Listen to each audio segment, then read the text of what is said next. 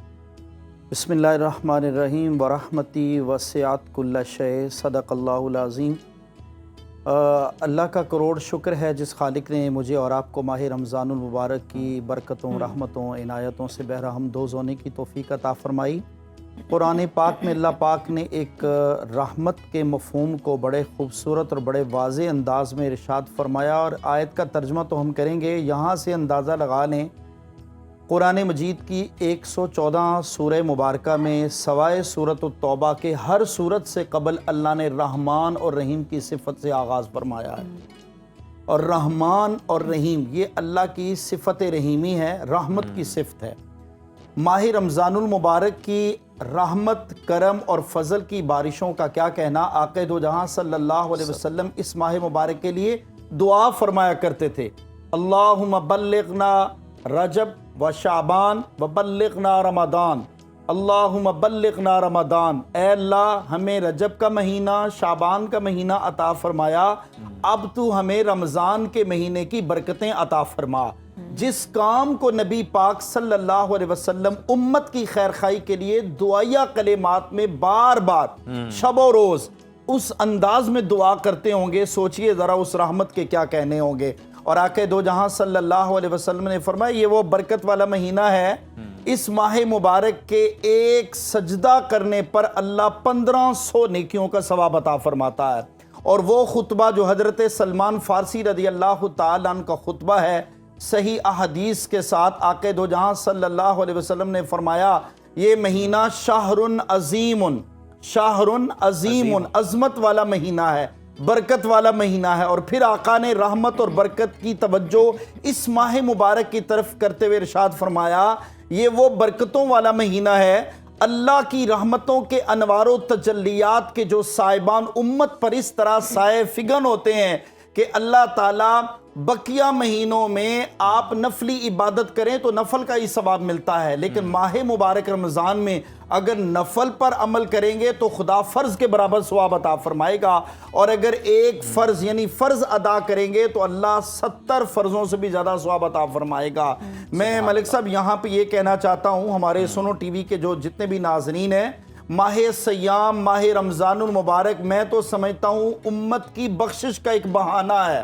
آپ دیکھیں اللہ پاک فرماتا ہے کہ بھئی یہ وہ سیام ہے، اور میں ٹاپک ہی ہمارا اتنا خوبصورت ہے تصور رحمت، یعنی رحمت کا تصور ہی ہو تو انسان کھل جاتا ہے، جب رحمت کی بارش اس پر برسے گی تو پھر انسان کی روحانیت کا عالم کیا ہوگا، ہمیں چاہیے۔ اور پھر آقا نے فرمایا تصور رحمت کا مزاج کتنا اعلیٰ ہے، فرمایا جنت کے دروازے کھول دیے جاتے ہیں، وغلقت ابواب جہنم، جہنم کے دروازے بند کر دیے جاتے ہیں، شیاطین کو جکڑ دیا جاتا ہے، اور امت کو یہ میسج دیا جاتا ہے اگر آقا نے دو جہاں صلی اللہ علیہ وسلم نے منبر کی پہلی سیڑھی پر قدم رکھا آمین، پھر دوسری سیڑھی پر قدم رکھا فرمایا آمین، پھر تیسری سیڑھی پر پاؤں مبارک نالین مقدس رکھے فرمایا آمین۔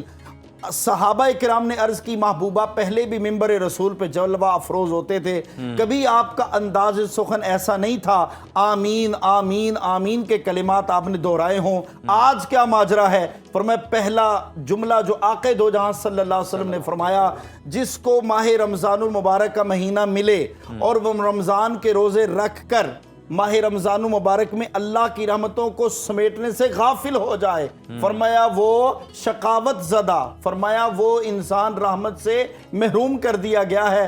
اس لیے ہمیں چاہیے ماہ رمضان المبارک میں اللہ کی رحمت کے دروازے اتنے وسیع ہیں جیسے کہ ایک لوٹ سیل مال لگی ہوئی ہے، 50% لوگ کرتے ہیں، اللہ پاک نے اور ہمیں زیادہ سے زیادہ 100% سمیٹ لینا چاہیے۔ بے شک بے شک بے شک۔ اسامہ آپ کی جانب میں آنا چاہوں گا، رحمت کے ٹاپک پہ موضوع پہ بات ہو رہی ہے. اللہ کی رحمت سے متعلق دعائیہ کلام آپ ذرا ہمیں سنائیں ہمارے ناظرین کو. کرم مانگتا ہوں عطا مانگتا ہوں الہی میں تجھ سے دعا مانگتا ہوں. کرم مانگتا ہوں عطا مانگتا ہوں الہی میں تجھ سے دعا مانگتا ہوں. عطا کر تو شان کریم کا صدقہ دلا دے الہی رحیم کا صدقہ. نہ مانگوں گا تجھ سے تو مانگوں گا کس سے, تیرا ہوں میں تجھ سے دعا مانگتا ہوں. کرم مانگتا ہوں عطا مانگتا ہوں الہی میں تجھ سے دعا مانگتا ہوں. جو مفلس ہے ان کو تو دولت عطا کر, جو بیمار ہیں ان کو صحت عطا کر, جو مفلس ہیں ان کو تو دولت عطا کر, جو بیمار ہیں ان کو صحت عطا کر. بیماروں کی خاطر شفا مانگتا ہوں الہی میں تجھ سے دعا مانگتا ہوں. الہی ہمیشہ دو مسرور رکھنا, بلاؤں سے ہم کو سدا دور رکھنا. پریشانیاں ہم کو گھیرے ہوئے ہیں, پریشانیوں سے پناہ مانگتا ہوں. کرم مانگتا ہوں عطا مانگتا ہوں الہی میں تجھ سے دعا مانگتا ہوں. بہت ہی خوبصورت آپ نے کلام سنایا. قاری صاحب میں آپ کی جانب آنا چاہوں گا دوبارہ سے. اس سے پہلے کلام سے پہلے ہم بات کر رہے تھے کہ اللہ تعالیٰ تو کس طرح سے بہانے تلاش کرتا ہے اپنی مخلوق کو بخشنے کے لیے, رحم کرنے کے لیے, کرم کرنے کے لیے, اور بارشیں ہوتی ہیں رحم و کرم کی. تو انسان کو زیادہ سے زیادہ رمضان المبارک میں ان رحمتوں سے اور مغفرت طلب کرنے کے لیے, اس سے مستفیض ہونے کے لیے, فیضیاب ہونے کے لیے کیا کرنا چاہیے؟ انسان کے کرنے کا کیا کام ہے؟ بسم اللہ الرحمن الرحیم. سادہ اور مختصر سی بات, جو عید شعبان المعظم کی رات جو آقا دو جہاں صلی اللہ علیہ وسلم نے خطبہ ارشاد فرمایا, اس میں فرمایا پہلی چیز اپنے مالک سے صلح کرنی چاہیے, اپنے اللہ سے صلح کرنی چاہیے, کیونکہ زندگیاں بڑی مختصر ہیں. ہم لمحہ بلمحہ موت کے قریب ہو رہے ہیں. ان قریب اندھیری قبر میں اتارا جائے گا. اس قبر کی تاریکیوں سے پہلے اور حضرت موسیٰ علیہ نبینا وعلیہ الصلاۃ والسلام ارشاد فرماتے ہیں اللہ نے امت محمدی کو 2 نور عطا فرمائے ہیں جو 2 اندھیروں کو ختم کر دیں گے. عرض کی کون سے 2 نور؟ فرمایا ایک قرآن کا اور دوسرا رمضان کا. سبحان. وہ 2 اندھیرے کون سے ہیں؟ فرمایا ایک قبر کا اور ایک عالم محشر کا. ہمیں چاہیے, ہمیں اس ماہ مبارک میں, ماہ رمضان المبارک میں اللہ کا انعام ہے. روزہ دار کے لیے 2 خوشخبریاں ہیں. فرمایا پہلی خوشخبری افطار کے وقت, کیونکہ روزہ دار کے منہ کی بو اللہ کو مشک و عنبر سے بھی ہر دل عزیز ہے. اور دوسرا قیامت کے دن اللہ کا دیدار اور اللہ سے ملاقات کے وقت. یہ فیضان, یہ شان, یہ عظمت, یہ رفت اور یہ رحمت کی بہار ہر بندے کو نہیں ملے گی, یہ اسی کو ملے گی جسے اللہ ماہ رمضان مبارک کے روزوں کی نعمت سے مالا مال فرمائے گا. 2 صحابی حضور کی بارگاہ میں آئے, اس بڑی دور دراز سے آئے. حضرت طلحہ بن عبیداللہ رضی اللہ تعالیٰ عنہ راوی ہیں، محبوب مجلس میں بیٹھے. مختصر سی بات میں ملک صاحب آپ کی نظر کرتا ہوں. جی. صحابہ کرام کا جرمٹ لگا ہے. حضرت طلحہ بن عبیداللہ فرماتے 2 صحابی بڑی دور سے آئے، ان کے چہروں پر سفر کے آثار بھی تھے. محبوب کے قریب بیٹھے، عرض کی محبوبہ میں کلمہ پڑھا دے. آقا نے کلمہ پڑھایا. حضرت طلحہ فرماتے ان میں 2 نوجوانوں میں ایک محنتی اور مجاہد تھا اور دوسرا کم محنت کرنے والا تھا. فرمایا وقت گزر گیا، کچھ دن گزرے، کچھ وقت گزرا. حضرت طلحہ بن عبیداللہ فرماتے میں نے خواب دیکھی، عالم محشر بپا ہوا ہے. وہ جو 2 نوجوان دور سے آئے تھا نا محبوب کی بارگاہ میں کلمہ پڑھنے کے لیے، فرمایا ان میں جو زیادہ محنتی اور زیادہ مجاہد تھا اس نے جہاد کیا، شہید ہوا اور وہ دنیا سے چلا گیا. خواب کے اندر فرماتے میں ماجرا دیکھ رہا ہوں. فرمایا دوسرا نوجوان سال بعد فوت ہوا اور اس کو بھی جنت الفردوس میں روانہ کرنے لگے. تو فرمایا میدان معاشر میں بپا ہے. جنت سے ایک نوجوان آیا، رضوان جنت نے اعلان کیا کہ جو مجاہد اور محنتی ہے اسے بعد میں جنت میں بلایا جائے، یہ جو کم محنت کرنے والا ہے اسے پہلے جنت میں لے جایا جائے. فرمایا صبح اٹھے اور ہر انسان خواب دیکھتا ہے. عام بندے کی خواب اور ہوتی ہے، مومن کی خواب اور ہوتی ہے. سب مومنوں کی خواب اور ولی کی خواب اور ہوتی ہے. ولیوں کی خواب اور صدیقین کی خواب اور ہوتی ہے. سب صدیقوں کی خواب اور مومنوں کی، نبیوں کی خواب اور ہوتی ہے. اور فرمایا خواب تو خواب ہے، تعبیر بتانے والے میں بھی بڑا فرق ہوتا ہے. کسی کی تعبیر محدث، کسی کی محقق، کسی کا مفسر، کسی کے صحابی، کسی کی کوئی بتاتا ہے. اب یہ وہ خواب ہے جس کی تعبیر عام ہستی نہیں، امام الانبیاء صلی اللہ علیہ وسلم کی بارگاہ میں بیان کی جا رہی ہے. فرمایا صبح ہوئی، حضرت طلحہ پہنچ گئے. یا رسول اللہ رات میں نے خواب کے اندر دیکھا ہے کم محنت کرنے والا پہلے جنت میں جا رہا ہے، زیادہ محنت کرنے والے مجاہد کو جنت میں بعد میں بلایا جا رہا ہے. آقا ماجرا کیا ہے؟ آقا نے نا خطاب کا گفتگو سنتے ہی ایسے توجہ کر کے کہا طلحہ اس میں حیرت والی بات کون سی ہے؟ کہا محبوبہ جو مجاہد اور محنتی اسے جنت میں بعد میں بلایا گیا، کم محنت کرنے والے کو جنت میں پہلے بلایا گیا. آقا نے فرمایا ماجرا کچھ یوں ہے. اب ہم سنو ٹی وی کے ناظرین کو اس خواب کی تعبیر کے ذریعے ایک میسج دینے لگے ہیں. یہ میسج سننے والا ہے. آقا نے فرمایا اس میں حیرت والی بات کون سی ہے؟ یا رسول اللہ حیرت والی بات ہے. فرمایا بیسیکلی جس کو ہم نے اللہ نے 1 سال کی زندگی دی تھی وہ 1 سال بعد فوت ہوا. فرمایا اللہ نے اس کو ماہ رمضان کا روزہ دیا، اس نے رمضان کی برکتوں کو پایا، رمضان کی رحمتوں کو پایا، رمضان المبارک کے روزوں کا اہتمام کیا، رمضان المبارک میں فرائض و واجبات، سنن و مستحبات پر عمل کیا. فرمایا اس کے رمضان کے روزوں کی برکت سے نیکیاں اتنی بڑھ چکی تھی، نامہ اعمال اس عام مجاہد کی نسبت بہت زیادہ بڑھ چکا تھا. سو اللہ پاک نے جنت الفردوس میں اسے پہلے بلا لیا. اگر کیا بات ہے. اور مفتی صاحب کتنی خوبصورتی سے آپ نے یہ واقعہ بیان کیا، اور یقیناً اس کے اندر جو میسج پنہا تھا وہ بھی آپ نے بتایا.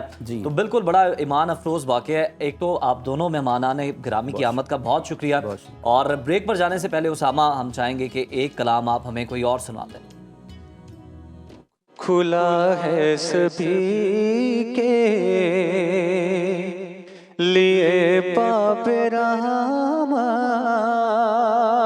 وہاں کوئی رتبے میں ادنا نہ عالی، مرادوں سے دامن نہیں کوئی خالی، قطاریں لگائے کھڑے ہیں سوالی.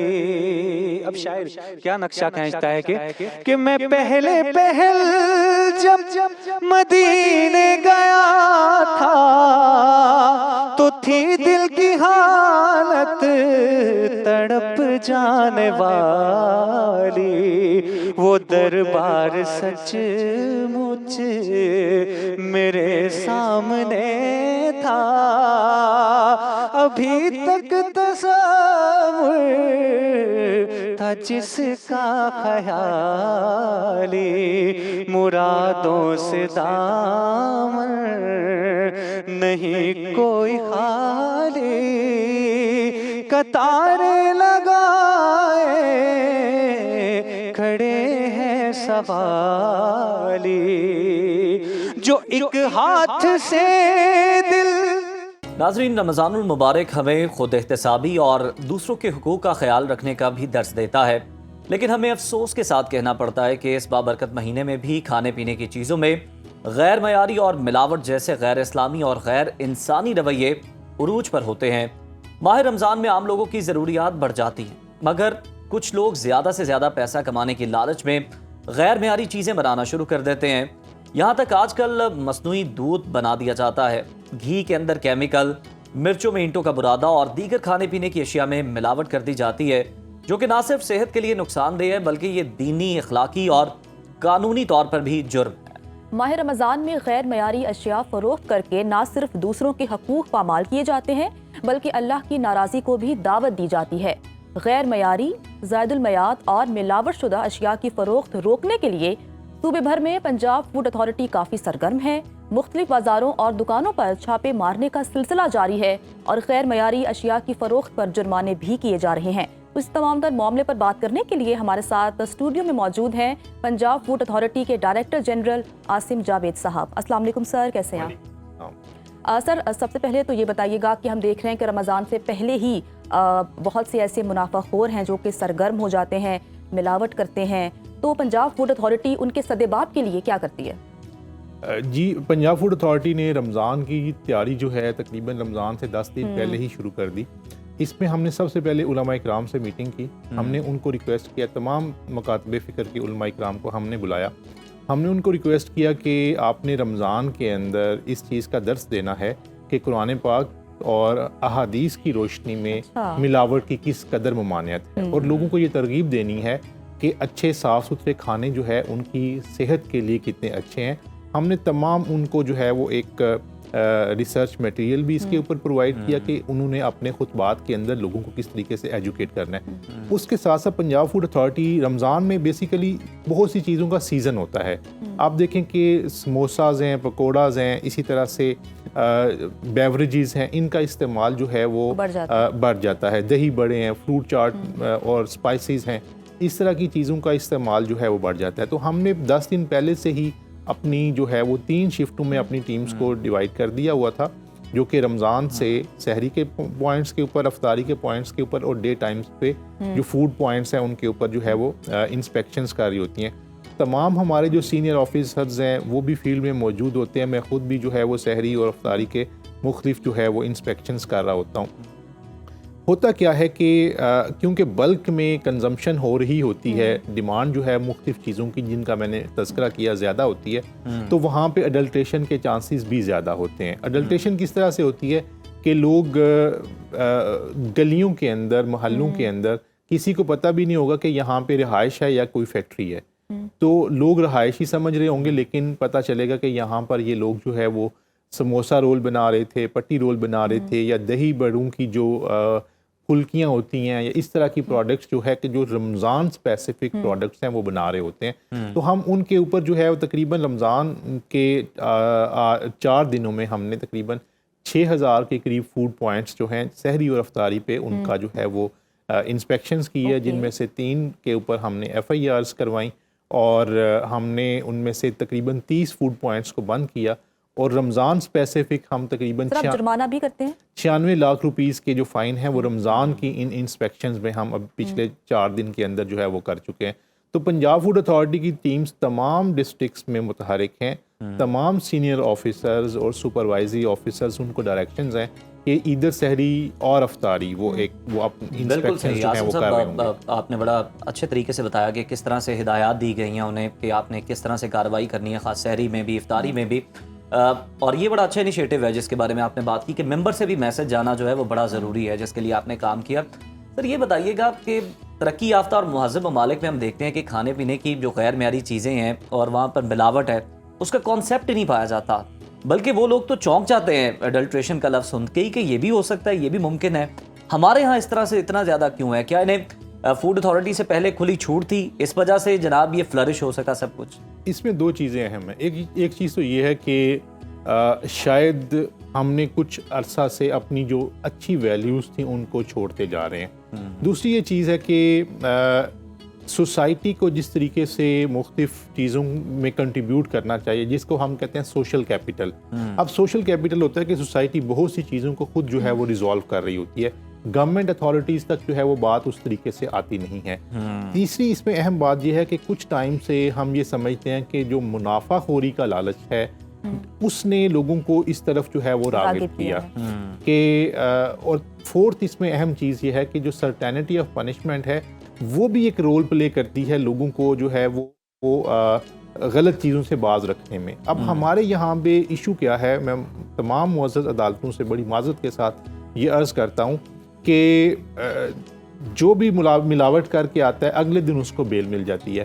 اب ان کو یہ سمجھنا چاہیے کہ ملاوٹ والوں کو پکڑنا, Punjab food authority late night بھی آپریشنز کر رہی ہوتی ہے, ویری ارلی مارننگ ہم آپریشنز کر رہے ہوتے ہیں, اور ہم ایف آئی آر صرف اس صورت میں دیتے ہیں جب یہ ثابت ہو جاتا ہے کہ یہ چیز اڈلٹریٹڈ ہے یا یہ ایکسپائرڈ چیزوں سے کوئی نئی چیز جو ہے وہ بنا رہے تھے. دودھ کے اوپر جتنی ہماری ایف آئی آرز ہوتی ہیں وہ لیب ٹیسٹ کرنے کے بعد جب یہ چیز ثابت ہو جاتی ہے کہ اس نے کوئی نہ کوئی چیز اس میں ملاوٹ, بڑا سنگین معاملہ ہے, ایسے لوگوں کو تو اسپیئر ہی نہیں کرنا چاہیے.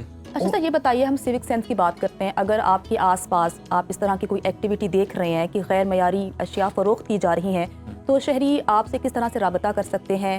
کوئی ہاٹ لائن نمبر ہے, کوئی ویب سائٹ ہے جہاں پہ رابطہ کر کے آپ کو انفارم کیا جائے کہ اس جگہ پہ اس ریڈی وان جو ہے وہ غیر معیاری اشیاء بیچ رہا ہے؟ دیکھیں ہمارا ٹول فری نمبر 1223 ہے, اس کے اوپر اطلاعات ہمیں دی جا سکتی ہے, اور ہمیں ریگولر کمپلینٹس ملتی ہیں, اور ہم ان کمپلینٹس کے اوپر جو قانون کے مطابق ایکشن ہے وہ کرتے ہیں. تو یہ جیسے آپ نے کہا کہ یہ سیوک سینس جو ہے وہ ہمارے شہری میں موجود ہے, اور ہمارے بہت سے جو میڈیا کے نمائندگان ہیں, بہت سے سول سوسائٹی کے ممبرز ہیں, وہ ہمیں ریگولرلی کمپلینٹس کر کے اطلاعات کر رہے ہوتے ہیں. میرے ذاتی نمبر کے اوپر بھی بہت سی ایسی انفارمیشن جو ہے وہ مل رہی ہوتی ہے, اور ان کا ہم جو ہے وہ تدارک کرتے ہیں. کچھ دن پہلے خانوال کے اندر ایک شخص نے ہمیں نقلی ہاجمولہ کے بارے میں جو ہے وہ انفارمیشن دی. ہم نے فوری طور پہ ریڈ کیا, اور بلک میں جو ہے وہ وہاں سے ہاجمولہ جو کہ نقلی بنا ہوا تھا اس کو وہاں سے ڈسکارڈ کیا. اس طریقے سے بہت سی ایسی انفارمیشن ہمیں ملتی ہے کہ کسی جگہ کے اوپر قریب المرگ جانور کا گوشت ہو رہا ہے, کسی جگہ کے اوپر جو ہے وہ اسی طرح سے ان ہولسم میٹ کی جو ہے وہ فروخت ہو رہی ہے. تو لوگوں کی انڈیکیشن کے اوپر فیک بیوریجز بن رہے ہیں, فیک جو ہے یا سنتھیٹک دودھ بن رہا ہے, اس کے اوپر ہمیں اطلاعات آتی ہیں, اور ہم قانون کے مطابق جو ہے اس پہ انسپیکشن کرتے ہیں, اور جو لیگل ایکشن ہوتا ہے وہ ہم ان کے. اچھا سر ذرا یہ بتائیے گا, لیگل ایکشن کی آپ نے بات کی, آپ کیا سمجھتے ہیں کون سی ضمن میں قانون سازی کی ضرورت ہے؟ حکومت کو کون سے اسٹیپس لینے چاہیے, کون سے اقدامات کرنے چاہیے تاکہ ملاوٹ مافیا کے خلاف جو آپ کی کارروائیاں ہیں مؤثر ہوں, اور وہ جو لوگ بچ جاتے ہیں جس طرح سے آپ نے بتایا کہ ان کی بیل ہو جاتی ہے اگلے دن, یہ نہ ہو سکے؟ اس میں تین چیزیں ہیں. ایک تو یہ ہے کہ پنجاب فوڈ اتھارٹی ایکٹ 2011 اس میں ترامیم جو ہیں وہ ہم نے پرپوز کر کے سمری جو ہے وہ انیشیٹ کی ہوئی ہے.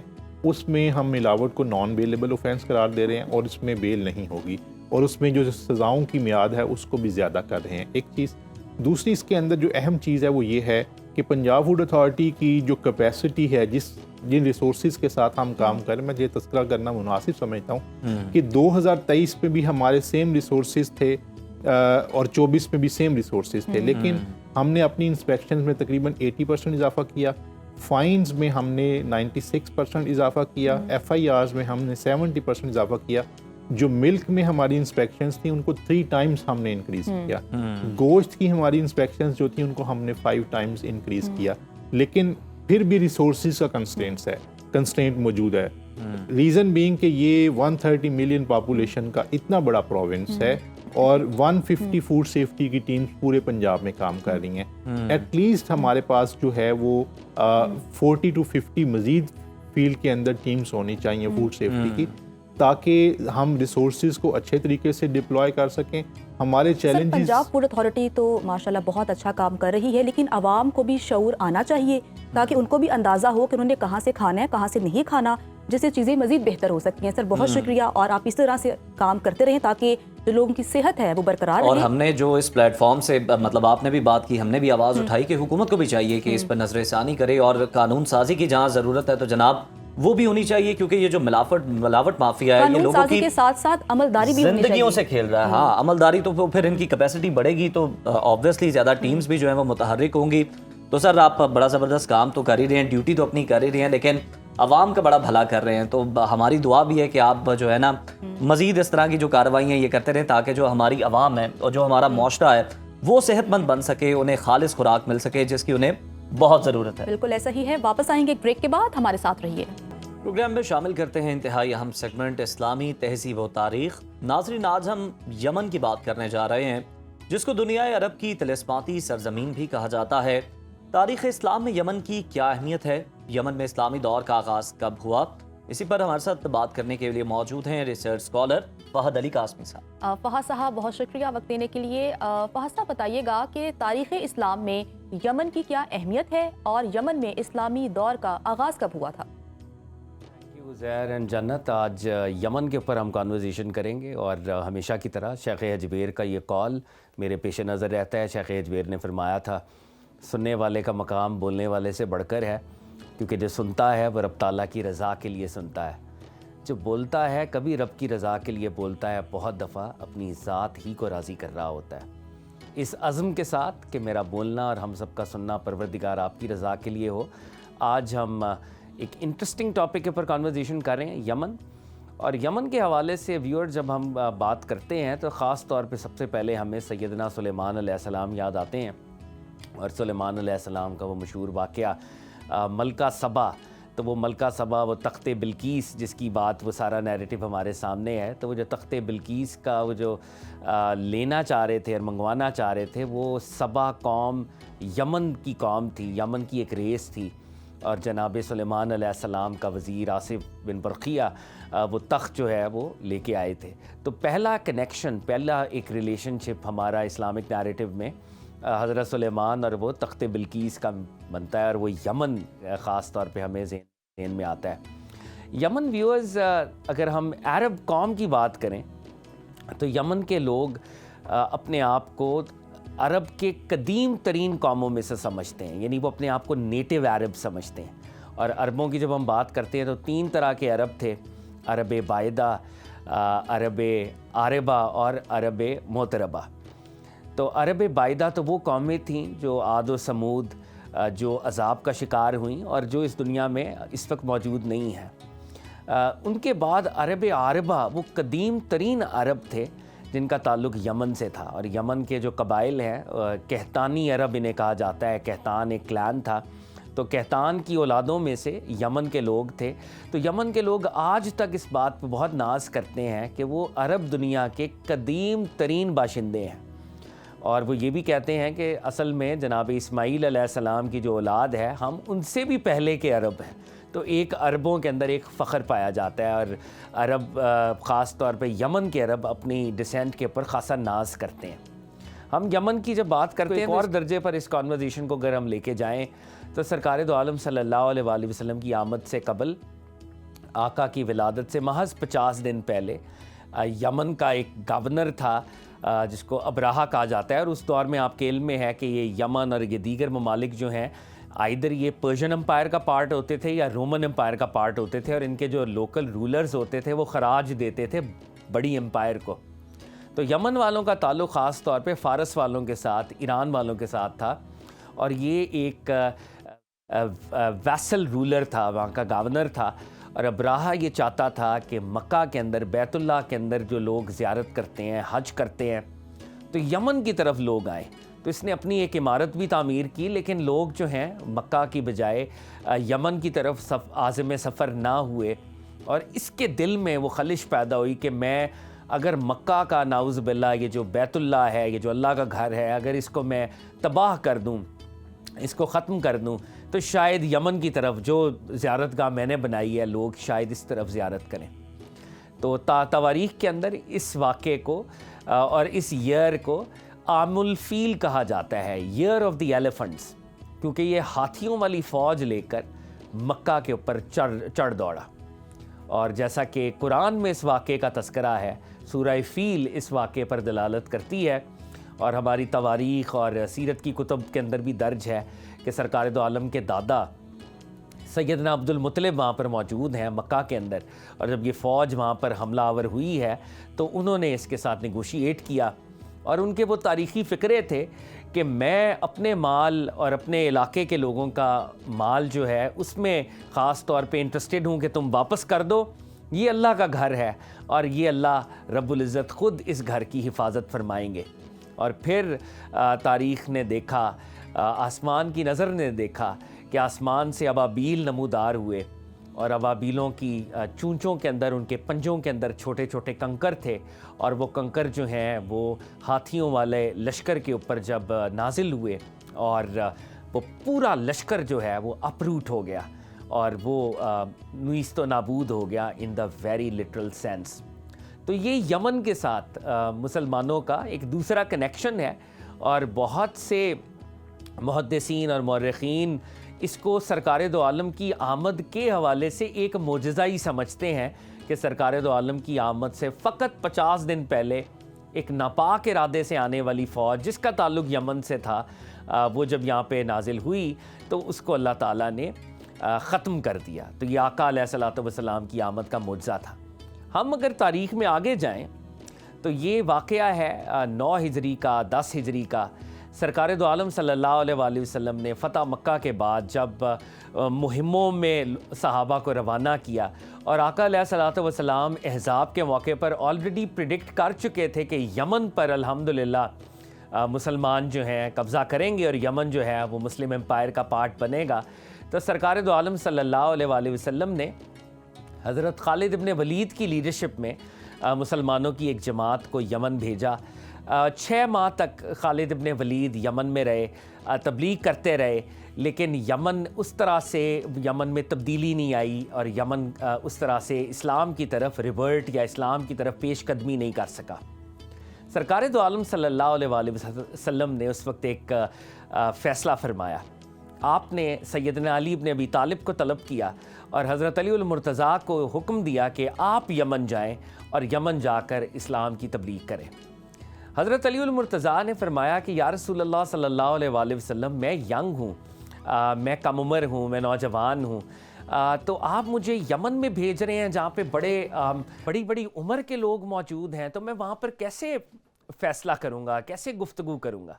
تو سرکار دو عالم صلی اللہ علیہ وآلہ وسلم نے حضرت علی المرتضیٰ کے سینے پر ہاتھ رکھا، اور سرکار دو عالم صلی اللہ علیہ وآلہ وسلم نے فرمایا، الہ العالمین علی کے سینے کو کھول دے، علی کے سینے کو کشادہ کر دے، اور علی کی زبان کو ثابت قدم رکھ۔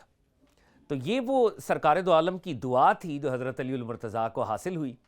اور پھر سرکار دو عالم نے حضرت علی المرتضیٰ کو ایک نصیحت کی، اے علی، میں تمہیں جب یمن کی طرف بھیج رہا ہوں تو خاص طور پر اس بات کا اہتمام کرنا کہ جب تم فیصلہ کرو تو ایک فریق کو سن کر فیصلہ نہ کرنا، دونوں فریقوں کو جب تک سن نہ لو تب تک فیصلہ نہ کرنا۔